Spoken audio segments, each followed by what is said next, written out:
So what I want to do to get started, to be respectful of everyone's time, I want to welcome Virginia back again. And the best way we're going to do this is if you can post your questions in the chat for Virginia to answer, that would be great. No specific agenda. We did this a week ago and it was just all Q&A. So no such thing as a silly question. Ask away. I'll do the best that I can to monitor the chat. And if there are no questions there, I will ask. But I'd rather it come from you guys. And we got one. The 45 of us. What? That's going to change. But if you don't, I'm going to bring up a question, Virginia. What do you think about using LinkedIn the videos for the job search and interviewing? Do you think that's a good best practice? Using the LinkedIn, I was just looking at that. The jobs on your job is there's videos which have good answers to questions. Yeah. Oh, I think to me, use all the resources that are available. They're free. I think they're wonderful. My biggest advice to people with prepping for interviews, though, is to take advantage of software like free Zoom accounts, your phone to record yourself, and practice what your voice sounds like, practice your mannerisms, practice your stories. That way they, it just helps to lessen the nerves. And I like what LinkedIn's doing. It's been a long time coming, but I think they're doing the right thing by really offering these kinds of tools for job seekers. How far year-wise should you go back on your resume? This is a common question that we. Yeah. So the answer is it depends, but what I do as a rule of thumb is focus. Well, let me back up. I have always felt that the goal of a resume is to make someone timeless. I don't want anyone to know if you are 38 or 88. And I do that for two reasons. One is because there's lots of barriers to hiring, right? There's age discrimination, there's sexism, there's racism, there's all of it. I can control the ageism part. The other thing that I know happens to readers when they start seeing years that go back much, right now it's around like 2003, 2005, they go into a rabbit hole where what we do is we'll start reading it and we'll say, oh gosh, I wonder how many kids the person has. I wonder when they went to school. Just a lot of silly stuff enters into our brains. And when you just have, 8-10 seconds to make an impression, I don't want 3 seconds spent in the rabbit hole. So what I do on the resume is I will focus primarily on what you've done since 2003 to 5 to present. But if there is good stuff from before that time, and it's really valuable to the story you're trying to tell now, I will create an earlier experience section. I will include the role and just list maybe a brief highlight as to why your experience there is really relevant to what you're targeting now.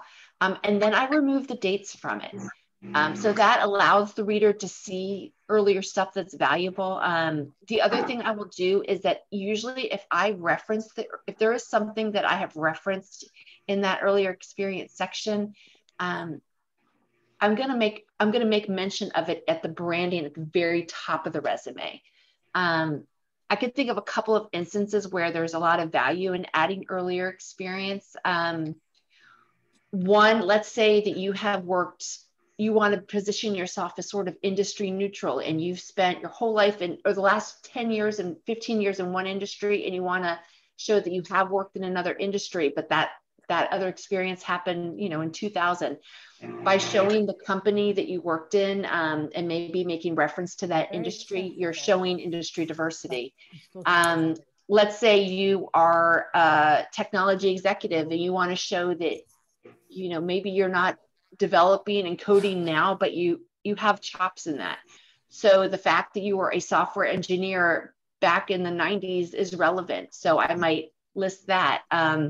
A lot of times if someone has military leadership, but it happened back when, that experience means a lot to people. It helps to sort of cement your brand as a leader. So reference that they have that some of their strategies are grounded in their experience in the military. So that's sort of how I handle the resume. With LinkedIn, though, I'll tell you that to me, I approach it very differently because the rabbit hole phenomenon doesn't happen on LinkedIn. If you've interested someone enough to the point where they're looking at stuff that happened in 2003, 2001, you've hooked them. And I'd rather include some really important stuff than skip it. And also, it's sort of hard to make yourself look timeless on LinkedIn because they look at our pictures. So the approach that I take for the resume is a little different than I do on LinkedIn. So the other thing we get a lot of questions about is that the green frame. What is your take on the green frame versus, I mean, only recruiters can see it under some circumstances, but do you recommend people use that? You know what? It has been such a hot topic in different Facebook groups that I belong to since it came out. And I've heard the gamut from people saying, don't do it. It makes you look desperate, to I'm looking as recruiters, I'm using it to look for people. So it really sounds to me, my take on it is that it really depends. So what I say to do is try it, do it for a week and do the same kind of engagement that you do normally, and then take it off and do the same thing and do a measurement. Because maybe recruiters in certain industry are using it in a way that others aren't. And there's just no way to tell until you try it. So so I'm all, if you're ever in flux about a decision, try a quick A/B test. Now, what about what is the recruiter searches? Is there one specific section within LinkedIn where it's best to populate? There's the endorsement section, there's the about section. I mean, do you recommend specific areas be focused on? So with LinkedIn, the algorithm is, it's a hotly debated topic. It's a trade secret as well, but people that try to examine the algorithm for a living, I look to them, and everything they say is that the algorithm will make you show up on more searches or propel your profile to the tops of more searches when you complete as much of the profile as you can. The biggest sections that you want to focus on to achieve what LinkedIn calls all-star status. And when you get all-star status, you will do better than other people who don't have that in their searches. So you want to do your headline, your about section, your experience, your volunteer section, your skills, your education. Those are the biggies. And then the skills section. The places where the keywords can make a very big difference in terms of how the algorithm weighs your profile. Keywords don't all carry the same weight. Where they are located makes a big difference. So the biggest place where you can make keywords work to your advantage is in the headline top. I'm sure you've heard this before, but when you are adding in your experience for your current job, uncheck the box that makes your current job title the default headline. Instead, make your headline on your LinkedIn think about the kinds of keywords that someone is going to enter in to search for someone like you. So for instance, let's say you are targeting a financial services SaaS IT program manager role. Your job title at your company might just be project manager number 3. No one's going to type in project manager number 3 to look for a role like that. But when you insert the words into your headline, financial services, SaaS, project management, and then maybe some details about you, you're going to come up more on those searches. The other place where you can make a big impact with the keywords is in your job titles on your LinkedIn. So while you certainly should include what your company's official title is, there's no reason why in parentheses you can't add more detail. I think I used this example the last time, but I'll use it again. Let's say you want to work in spinal medical device sales, and your title is hospital rep. Again, not a term that will always be really used, even though the company, that's what they call you. So what you could do is you could say hospital rep, but then you can put in parentheses spinal medical device sales. And that will help your name to pop up when someone's typing in medical device sales spine. The last place where the keywords can make a huge difference is in the skills and endorsement section. LinkedIn gives you 50 skills they give you room to put in 50 skills. I always recommend going to the job postings. LinkedIn's made it really easy. A lot of their postings now have at the bottom a whole list of skills that they expect to see on the job postings. And you can tell what they are because they're at the bottom and they have like these little oval circles around them. Make sure those are in there. And then look at the 3 that are most common across these job postings and get tons of endorsements for them, because that really does sort of signal to the algorithm that your profile is a very good match and will help you to the top of those searches. Now, in terms of a resume format with educational qualifications, any specific places should go, and should you put dates on or not, or how involved should that be? Yeah, so with education, I will put it at the top when someone's a new grad or when you are using a new degree to try to make your move. So if you went back to graduate school and you're using it to try to make a pivot into something new, I'm going to reference the fact that that your strategies are, again, based in your MBA learnings, for instance, and then I will reference the school you went to. And I'll also build out the education section. I will include some projects that you worked in, case studies you did, if there were any internships, any papers you were really proud of, to sort of try to use those school experiences to help you make the with certifications, it depends. When a lot of time in the job postings are really telling where certain certifications are really mandatory. Where I see that a lot is with IT roles, especially super technical ones, not necessarily a CTO role or like I said, a IT program manager, but if you're a Scrum Master, for instance, they want to know that you have all the different certifications. I might have a snapshot at the top that features your technology proficiencies, and I'll include, these are the programming languages I know. Here are the certifications that I have. Here are the licenses I have. So I will reference those at the top for those kinds of jobs. Otherwise, I will put them at the bottom of the resume.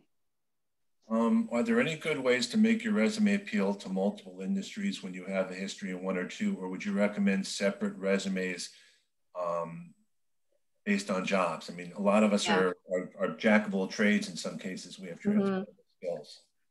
So if you are trying to move into a new industry and you don't have that industry experience, but you have been able to successfully do that role in other kinds of industries, then I will write in the branding at the summary at the very top, I will say that your experience is industry diverse.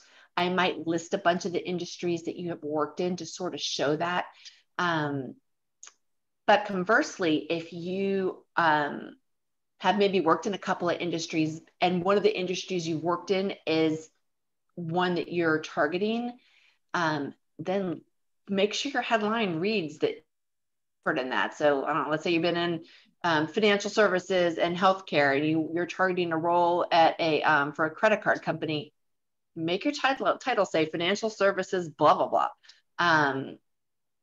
So the good thing is I think it's fairly easy to go from being industry neutral to industry diverse with a flip of the headline and making reference to what your experience is.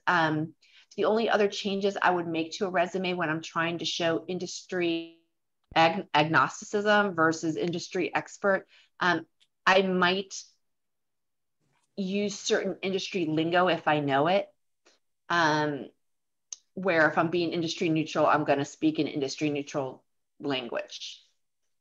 The good thing is a lot of times the lingo is the same, so you don't have to worry about it. But there's certain industries where the lingo is, there is more industry lingo, so I'm going to try to weave it in there. Oh, I know one of the questions that you alluded to all-star status before. Mm-hmm. If a recruiter hasn't reached out to you with that, are there any specific things that can be done to improve it, make sure you're more found, I guess? So all-star status is just that LinkedIn has deemed that you have filled out enough of the sections. To be, I mean, the things that I was talking about, putting the keywords in the right places, filling out as many sections as possible, using, if you have, the other thing that the algorithm really does seem to look for is your level of engagement. Because the bottom line is they want you on the platform. And so if you're talking on it, they're happy about it. So that's why it measures. You can see it when you go to someone's profile. It looks at it looks at the person's activity and whether they posted or shared or commented or liked. Comments. What I like about commenting is that it's a great way to sort of test the waters of being on LinkedIn. There's a lot of people that just rather sort of lurk around and observe and read, but they're not ready to scream at the top of their lungs if they're a thought leader and start posting stuff. So commenting is a really good way to just add insight. And what it does is it shows up on the top. It'll make your profile show up on the feeds of others. And it'll help you to pop up more. LinkedIn has and they just came out with meet up Wednesday, lunch and learn. Came out with it's top voices, and they have it across a lot of different industries. Go to LinkedIn, go to their homepage and look at their top voices. There's one for finance, there's one for sports, there's one for education. Look at the people that they have listed as top voices, and then you can look at the top voices for the last 6 years. Follow those people and engage on their comments. Not only will you get on their radars, but you're going to get on the radars of the people that are following them as well. I can't tell you how many people have found me because I commented on someone else's stuff. It's easy to do, and it's something you could spend 5 minutes in the morning doing, 5 minutes in the evening, 4 or 5 days a week, and it will make a big difference in terms of how far your profile gets and how well it does on searches. Marty, can I ask you a question on behalf of the group? Yes. Marty runs a group called CIT, Careers in Transition, and you do resume reviews there. Are there any specific things you find in resumes there? You have to unmute. Unmute, Marty. No, unmute. It just was, I thought. Okay. You know, look, what we look at is that, your resume depends upon what you're applying for. Okay, you need more than one resume. For each job that you apply for, you should have a resume that's specific, that addresses the specs that they have. Okay, and in doing that, you try to mirror to some extent the wording that they have in the job posting. As long as you have that background and you've been doing that, use the same wording so they can pick you out. The format, as Virginia says, you can move different things around. And I talk about, like for education, I was helping one individual where his education initially was at the end. He's a graduate of Dartmouth. He got an MBA at Harvard, and he got a PhD at Tufts. And he had that on the back of his resume. Well, right away we said, put that on the front page, right underneath his profile. It makes a difference. Not everybody has it. So a lot depends upon who you are, what you're applying for, and what your skill set is. There's no one way to do it. As we've always said, it always depends. So you have to look at it accordingly, in our opinion. Yeah, I agree, Marty. One thing, if someone has those amazing educational credentials like that, sometimes under their name, even rather than moving the education up to the top, I'll actually say Harvard MBA and blah, blah, blah undergrad. And then I'll say something about like that I'll name drop 2 companies they work for. So it depends on the story that you're trying to tell. Yeah. 100%. Yeah, we include that, in the professional summary up at the top, what he has, and then, show what, his degrees further on below. So it all depends upon how you're going to present it. What you have to understand, everyone, is that, in your resume, you should have what I call air, space. Okay, so people could read it. The readability, don't just load everything up in there. Okay, watch your margins. Generally, we use a font of 12 points that make it readable, but have space in the air so it's easy on the eyes. And don't include the kitchen sink, so to speak. If you tell them the whole story on everything that you're all about, why should they call you in? They got it on paper. Okay, give them enough that will whet their appetite and make them feel that you're qualified. And then the rest you could do is once you go in and see them. No rules in resume writing. No rules. Okay, you gotta have a 1 page, you gotta have a 2 page, you gotta have a multiple page. That's all it is. No rules, everybody. Thanks, Marty. Okay.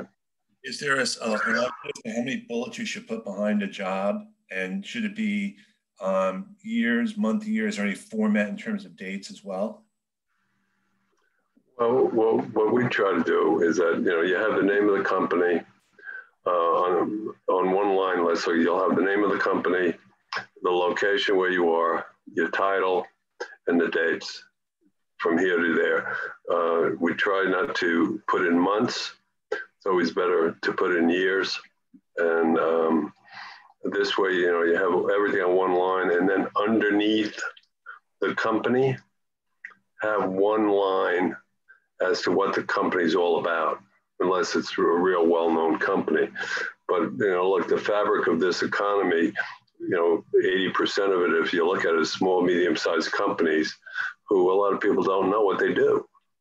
So if you put underneath the name of the company a one-liner that will give you generally what they do and about what, the revenue size or the people size, it puts the reader in a situation where they have a general idea now what this company was all about. Thank you, Marty. Okay, I got to run. Take it easy, everybody. Nice going, Virginia. Okay, Marty. How do you recommend, first of all, do you think that resume should be part of the featured section? Or is that kind of a duplicate? No, I don't. You missed your chance to customize. So I always say it depends, like what Marty says, but to me, that's a hard no. I don't know if anyone, Sweater or Marty, if you feel differently. You want to customize your resume for the opportunity, and you lose that opportunity when you stick it on there. So keep it to yourself till they ask for it. And the other thing is this also, how can you make yourself better found by a recruiter? I mean, obviously you want to searchable and the like, but is there anything, like, would you suggest maybe putting your LinkedIn URL on your resume or something along those lines? I mean, I always put a LinkedIn URL on the resume because it shows that you are up to date with technology and social media, which is great if you are a older Gen Xer like myself or a baby boomer and you want to sort of dispel the myth that you're not cool on technology. But in terms of having recruiters find you, they need to be part of your network along with fellow bosses and peers and people that work in the companies that you're interested in. I know that they can be hard to get a hold of. If they don't seem to be active on LinkedIn, you can try to bypass reaching them on LinkedIn, try to send them an email. Austin Belcheck who's with Cultivated Culture, he has a tool called Mail Scoop. And it's a great tool to find people's emails. But, see if they're on Twitter, find other ways to connect with them. How do you feel about texting? About texting? Texting recruiters if there's permission and vice versa, or is that just still not really a good idea? I mean, it depends on the recruiter, right? I always, people text me as a first point of entry. I don't have any problem with it. I suspect if it's not a good idea, you will hear it or they won't reach back out to you. But there's no hard, fast no's with this. And to me, you should try to reach out to them however works. So texting's on the table. On any recruiters on the call that might feel differently? I belong to a couple of recruiting books. Even though I'm not a recruiter, I belong to a couple of groups in Facebook, and that topic has come up, and some people are very fine with it. Some people aren't, and that's just human nature. So I know it makes it hard for job seekers because there aren't any hard, fast rules, but I mean, if you love to text and somebody has no interest in working with you because you're a texter, then maybe that's not a recruiter you'd want to work with anyway. So I would look at it this way. If someone puts their cell phone on their email signature, they're kind of inviting the possibility of doing it. Otherwise, why would you put it down? Well, that's true. Exactly. I mean, I think, go ahead. No, I mean, it's just one more way to communicate. I don't see why some technology is off limits and some's on. I've never understood that rationale. Customized LinkedIn URL for sure. I absolutely recommend that. And test it before you customize it. Make sure that someone else doesn't already have it. Now, in terms of using the ATS as the automated tracking systems and all that, can you use one resume for that and maybe make the last page a cover page, or is there one best way to deal with online job applications? I think the best way to deal with them is to try to bypass it as the first point of entry. That's what I always say first. But at some point in the process, you often do need to apply online. So yes, have your cover letter be a part of it, especially if it asks for a cover letter. Because if it asks for a cover letter and you don't have one, it will hurt you. What should the cover letter include? I'm sorry? What should the cover letter include? It needs to include a paragraph that says why you, and that hooks them. I like to include some highlights as to back up why I am great. And then close it out with some things that might surprise them or some things that are at the table that other people don't. That's what I do when ATS is reading it. If I know that it's going to get in front of a human being as the first point of entry, though, I might lead off with more of a powerful story that sort of shows them why I'm so excited about this opportunity. Maybe, as an example, I wrote one the other day for someone who's dying to work for this company, and I talked about their experience as a consumer and how they had actually done a impromptu focus group with friends of theirs who were also consumers, and how they had all these ideas for it, and sort of wove that into my cover letter. That probably wouldn't fly as well with ATS reading it, but it could do well with a human. But then to answer your earlier question about customizing for ATS, yeah, I would match the headline of the job title with the headline that's in your resume. I would make sure your skills section includes the skills that are required as per usually the bottom part of the job posting. And,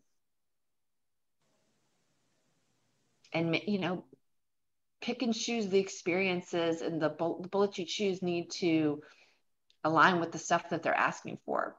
And a lot of times what we do is like what he said before, is we throw in the kitchen sink. This is not your blueprint. This is your brochure. So you pick and choose the stuff that is relevant to that particular role. maybe move up certain bullets to the top, because when a human being sees it, you want it to be the first thing they see. But absolutely customize it. Yeah, and I would also say Lynn Williams, who many of you know, does an ATS thing all the time. She's doing one tomorrow in Philly. She's actually doing a doctorate on this. Can't wait to read it someday. Oh, cool. Yeah, I mean, this has been her thing for years and years and years. She's just, there's so many different ATSs out there. And I would agree though with Virginia, the best thing to do is to totally bypass it, try to find someone at the company, try to network in, because if they tell you to send a resume through an online system, you've got a leg up. Yeah. So, Cheryl Milnick is a really expert in ATS as well. Mhm. I learned a lot from Pat Cressito. I mean, I go to ATS training twice a year because it is evolving really, really rapidly. now, what about bullets in a cover letter? Would that be a better way to get it viewed, or is it just more about telling the story and just Telling the story. Sometimes when when I do highlights like that, I will do 3 bullets. Sometimes I tell it more in narrative format. Again, it depends on, I hate to say this, it depends on your story. But if you want to say, here are some, I understand that numbers, they speak volume. Here are some highlights that showcase that I can really walk the walk. And then you just say, here's example 1, example 2, example 3. That's 3 bullets. Okay, does anyone feel like, I'm gonna take a chance here. I'm gonna open it up and let's see if people. I did have one comment that I wanted to sort of share as a strategy to sort of incorporate what he said about how small and medium-sized companies, sometimes you don't really know, the reader might not know what they do. So you want to have something that references, this is a $27 million company that, I don't know, makes raincoats or whatever. What I like to do, because I agree with them, sometimes that information can make a difference when someone might not know about it.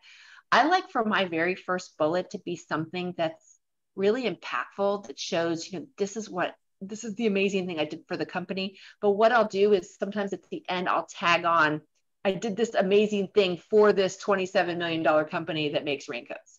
So I'll weave it into that sentence. That way the first line is something that the reader's like excited about versus, okay, they make raincoats. So. All right, anyone want to ask a question? Trying to see if there's any. We got a bunch of introverts here, really. I mean, well, someone asked something about an SSI index. Did we talk about that? who asked a question? Yeah, that Michael was me. Cohen. Yeah, that about. I had a question later on. Yeah, I popped into that, once in a while. I mean, again, it seems to be very sales driven, but yeah. It kind of talks to you. It gives you like a statistical idea about how well your professional brand is and things like that. So I know, and there's people that are on that use LinkedIn to sell for their businesses that are all about their social. I keep calling it social security index, social selling index. If you're doing the things that we talk about to get LinkedIn engagement, your SSI is going to be high. There's definitely a correlation between having a high SSI and doing well with LinkedIn's algorithm. But if you're focused on one, I wouldn't worry about the number. I think it's pretty hard to have a kick butt SSI score. I mean, I look at mine every once in a while. I mean, it's good, but it's not astronomical. So, and I'm happy with my followers and my outreach. So I wouldn't lose sleep over it. Michael, did you have a question? Feel differently, Kenneth, about that? Well, here's the thing. SSI, I don't look at it, and I really don't like it because you don't know what really goes into it. And I think, in my opinion, it's really pushing Sales Navigator to get to the next level anyway. I don't really know what the difference is. What I hate more than anything else are the people from Sales Navigator that send me these generic LinkedIn connection requests, and I can tell them from a mile away. I mean, I look at people that I know have a higher SSI than me, and I mean, not that followers matters, but I have more followers than some of them I don't. So I don't know what the huge ROI is of it. There isn't. I don't So know. do you have any recommendation for like what a specific connection note might be, especially if you're looking for a recruiter? I mean, is there, I mean, you want to be conversational, but is there any best practice or something you might suggest? Oh, you know what? I have a script somewhere in here. Let me see if I can find it. Ask me another question while I'm looking for it. Okay. And I will. I have a question real quick. Okay. You know, I don't mind connecting, LinkedIn connecting to recruiters, but my only concern is that say, for instance, I've interviewed with a company and I haven't heard from the person in say 3 or 4 weeks. Sometimes I feel like I want to connect in with a person who interviewed me, only to let them know that I'm still interested, but I don't want to turn them off. You know, like, who the hell is this person wanting to connect with me? So I'm personally, I don't think it's a good idea. You know, I don't want to burn the bridge before it's even, started. Yeah, so I did find that script for you. I'm having trouble finding the other one, but especially during COVID, it's even a more delicate line between feeling like you're stalking someone, but also showing interest when you've been feeling ghosted. And the problem is that there's nothing, a lot of times the ghosting doesn't have anything to do with you, and it has everything to do with how the virus is impacting the company. I don't recommend giving up. I could just read to you the script that I use, that I share with people for walking that fine line. To me, if someone hasn't given you a date around when they're going to follow up, every 5 days sort of strikes that fine balance between interest and stalker. So what I would say is say, hi, blah, blah, blah. Given all the uncertainty going on right now, I completely understand any delays that your team might have going on right now. If there is any additional information that I can provide to you to help you figure out next steps, please don't hesitate to reach out. I remain really enthusiastic about the position and potentially joining your team. I hope you are safe and well. Okay. And so, yeah, what that does is it says, I get it. You've got stuff. I'm not mad. And I'm really interested. Right. And I can also probably use that same or different, when I have an offer on the table, just to show them that time is now of the essence. That's right. That's right. That is a script, and you can modify those sentences. Oh, absolutely. Yeah. Over and over again. Yeah, that's what I got a wife for. Yeah, and just put a reminder on your calendar. But Yeah. I used to say 3 days, but I'm pushing it out a little bit now because COVID does have everyone up in right. I understand. Up in a mess. Yeah, very fortunate. My wife worked for Dun & Bradstreet. Excellent. In terms, I cannot find the script for reaching out to a recruiter, but the feedback that I see from a lot of them is don't blindly reach out. See if they are active on LinkedIn, comment on their stuff, try to find some way to make the connection be a warm one. Whether it's this person recommended I see you, or I saw this article you wrote or read your post, thank you. And then just make the connection and then, get the conversation going that way. I agree, because a lot of times some of my best connections have come as a result of me looking at the post, seeing a comment, and that's something you have in common. I really like the comment you did on this post or that post. And I think just as important as anything else is when you send the connection request, absolutely very few people send a follow-up. Where's my Thanks for connecting. Can we have 5 to 10 minutes of your time? I appreciate it, just something. Because very few people do that next step, and I don't even understand why, personally. Yeah, I just connected with a recruiter today because they did a really cool YouTube video. And I sent them a note, told them I'd subscribe to their channel. and was really excited to see future content, and they accepted and they sent me a really nice thank you. So etiquette doesn't go out of style. it doesn't. Not at all. Our mothers will be so proud of us for using the manners we were taught. Trying to see if there's.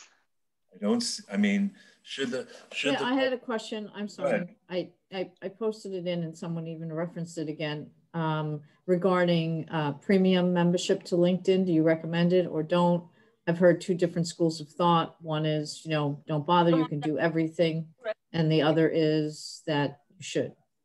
So there are lots of workarounds that let you save the money.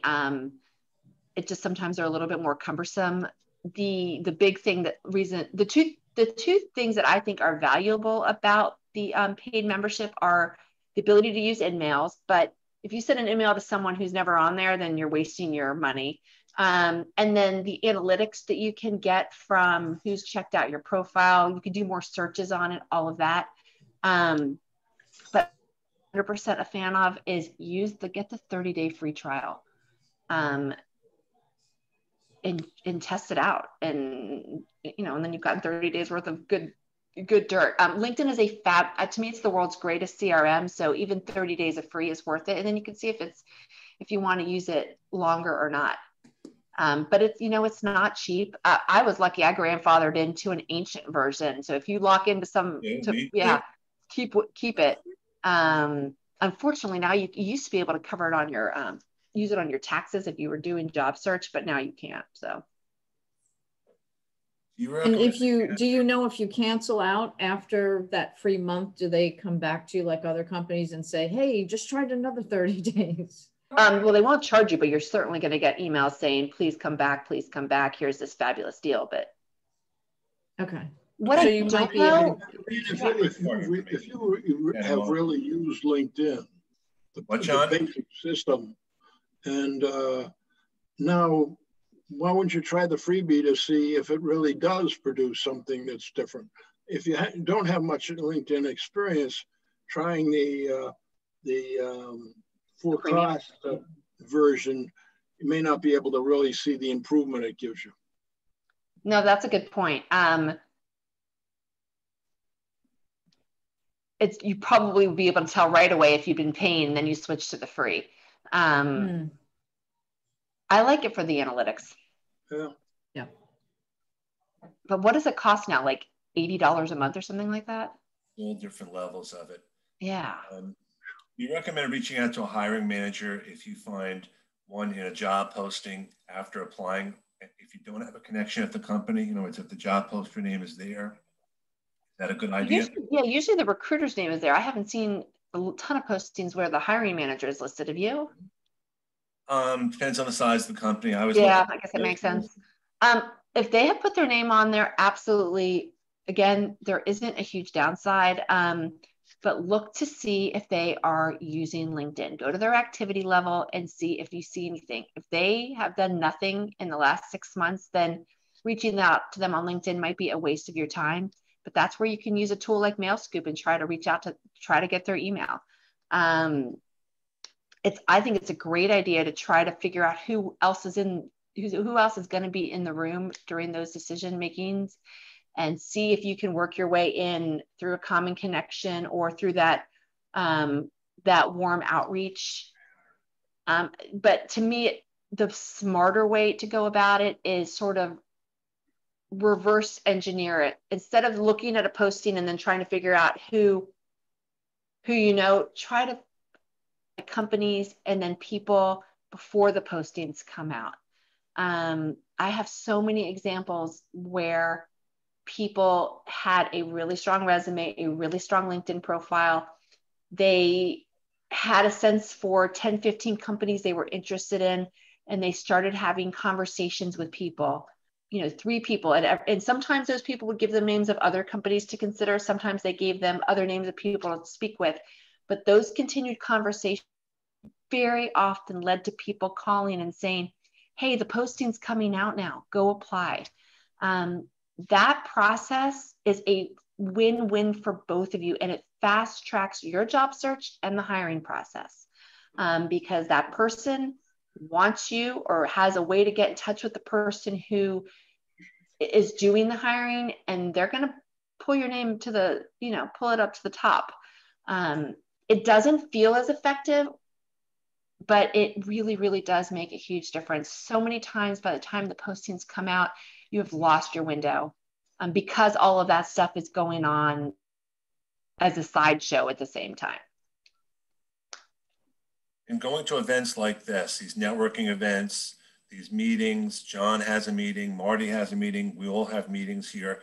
It's not just about connecting, but following up after who they may know as well, because we all know different people. And I think there's a tendency to just rely on first connections, but it's the second and third connections that sometimes are going to be much more valuable, over time. Absolutely. I can't remember if I referenced my son last time we spoke, but I told him, go into my network, go into my husband's network, see who we know. If we can introduce someone, great.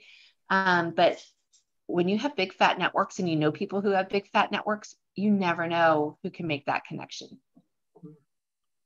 It's your ex.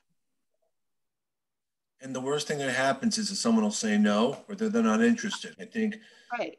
There's a mindset that you don't want to fail, you don't want to come across the wrong way, but you got to be a salesperson when you go out and do this. You got to sell yourself, no matter what. And what the numbers are, if you apply to 100 jobs, you're likely to get 3 responses. When you reach out to 10 people, you might get 3 responses. So that is 7 people that are turning you down, but that's a much better ROI than applying online. And it takes less time.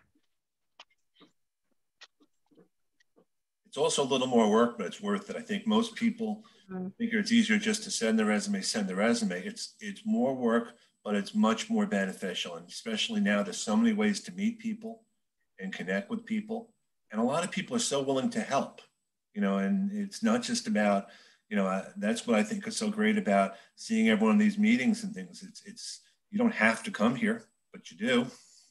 And the connections you make are valuable.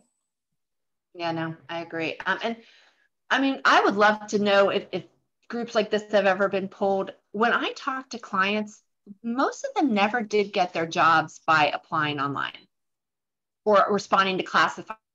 It really was always an old boss found them, or it was a friend, or so I feel like that kind of networking has always gone on.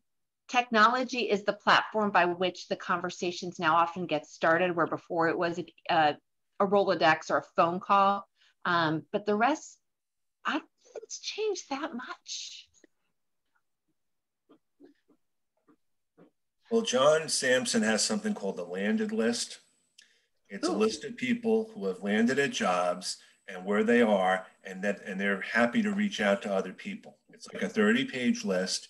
He keeps track of people. So if someone needs to know someone in a company, he has that list, and that's an old spreadsheet list. But everybody makes it available to everyone. So John, what's the latest with that list? 80 pages. People getting stuff virtually. It isn't, the market isn't what it was, but it's still pretty good.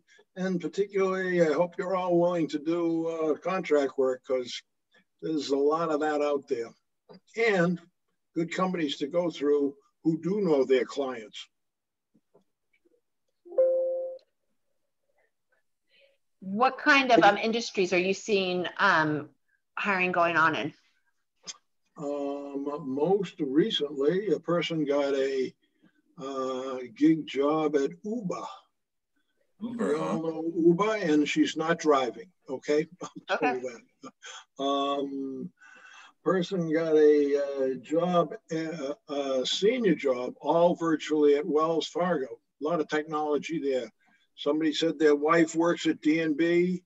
There's definitely stuff going on there. And we're all on LinkedIn. If you go to the daily feed, the little house icon, to the right of it is a list of things you're supposed to be reading. One of them is who's hiring. In there, the one that I'm watching is the ever lovely Verizon, where my wife works. And they claim they got 900 jobs, and they're not all in Czechoslovakia, places as far away as Basking Ridge, New York City, Livingston, places like that. Think about the places now that are really doing well, the technologies that are doing well. DoorDash is looking for people like crazy. All those places, because they need technology people behind the scenes. Well, and you know, Wells Fargo, they announced a ton of cuts. So just because you hear layoffs doesn't mean that they're not hiring in another area. Indeed. And I've seen my clients have gotten jobs in or interviews in marketing and finance, certainly in IT. Well, where I am seeing people struggling a little bit more is entry level stuff. The new grads, I feel like they're having a little bit harder time.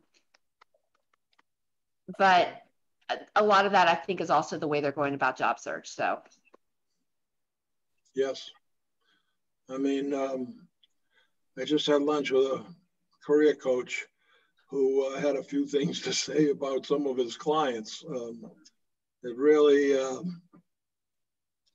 I'm a big fan of getting a coach, and it shouldn't be your significant other. There's too much baggage in that relationship. And I used to run a group, and I would get well, my wife says, and I would always say, well, tell me about your wife. And I'm familiar with the dynamics of marriage, believe me, I'm familiar. But oh, by the way, okay, does your significant other know anything about this thing called finding a job? And some of them do. They can be quite helpful. Then there's a lot who have never had the experience for whatever reason, probably not as helpful. I would investigate at least getting a real coach to help you. I mean, I'm a huge fan of surrounding yourself with what they're talking about. Your wife or your significant other can serve a different role than being that job search advisor. They could be the person you vent to, but they maybe shouldn't be the person giving you advice on your strategy. I've always felt like, you know, even every answer I give is never one that I came up with out of thin air. I usually stay abreast of what's going on through groups and social media and interviews with people on my podcast so that I can get a collective set of opinions. I've always felt like everyone's going to have an opinion, but when 3 of the 5 people say the same thing, that, you know, you've got a thread that you need to pay attention to. And podcasts are a great way to actually listen for things and get feedback. Yeah, I listen to them at 1.5x speed so I can knock them out really quickly. I listen in the shower, when I'm making dinner. I'm always on them. You know, I'm trying to catch up now too. I mean, I think the most challenging thing about this, and this is what's great, is that we're all kind of supporting each other too, as much as possible, sharing what we know. But there's no one size fits all to this. You know? There isn't. That's why I'm a fan of, if you have a coach, have a community like this, be part of a Facebook group. Because just getting that collective wisdom can help you to crowdsource your answers. What else?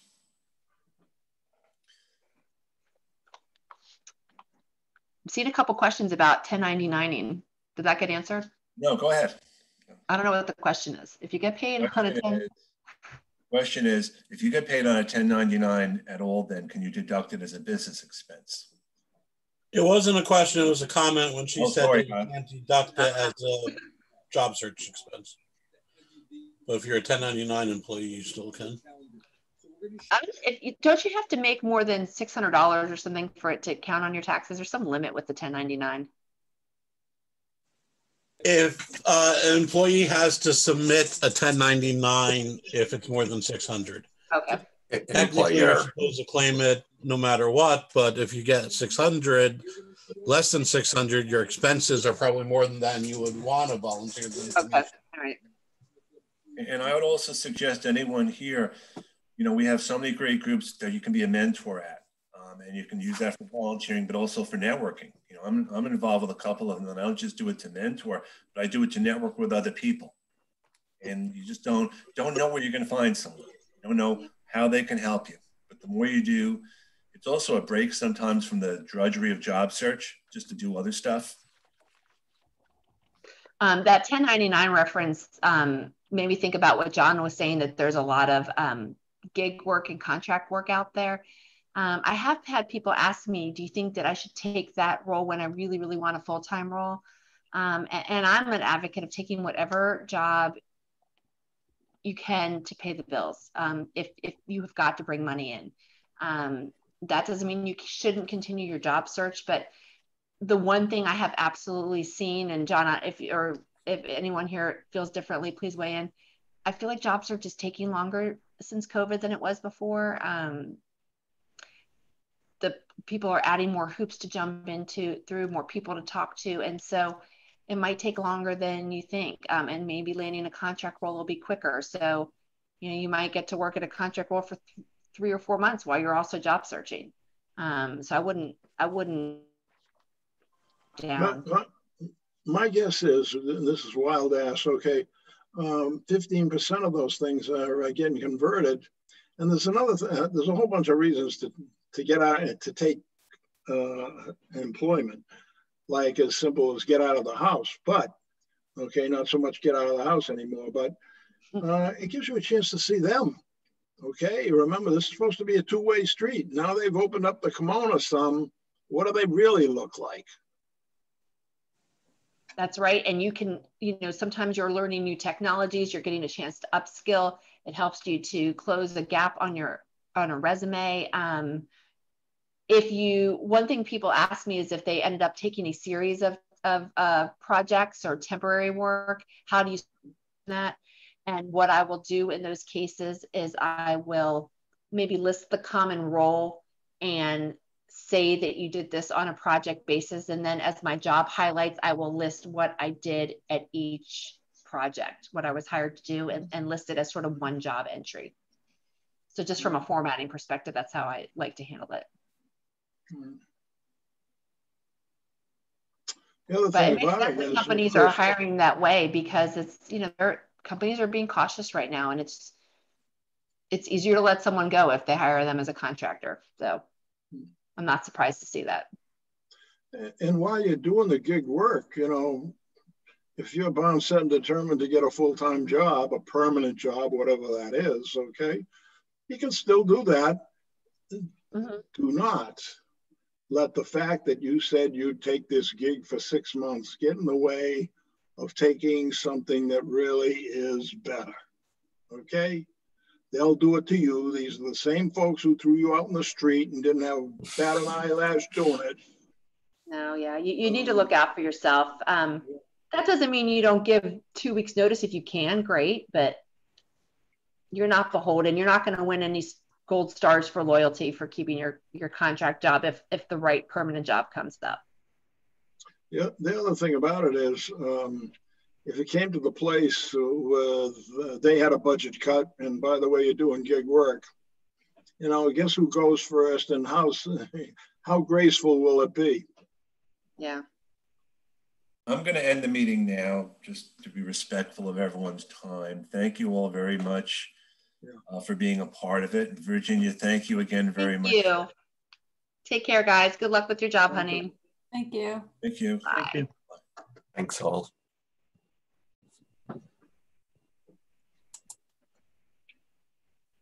Thank you very much for your time.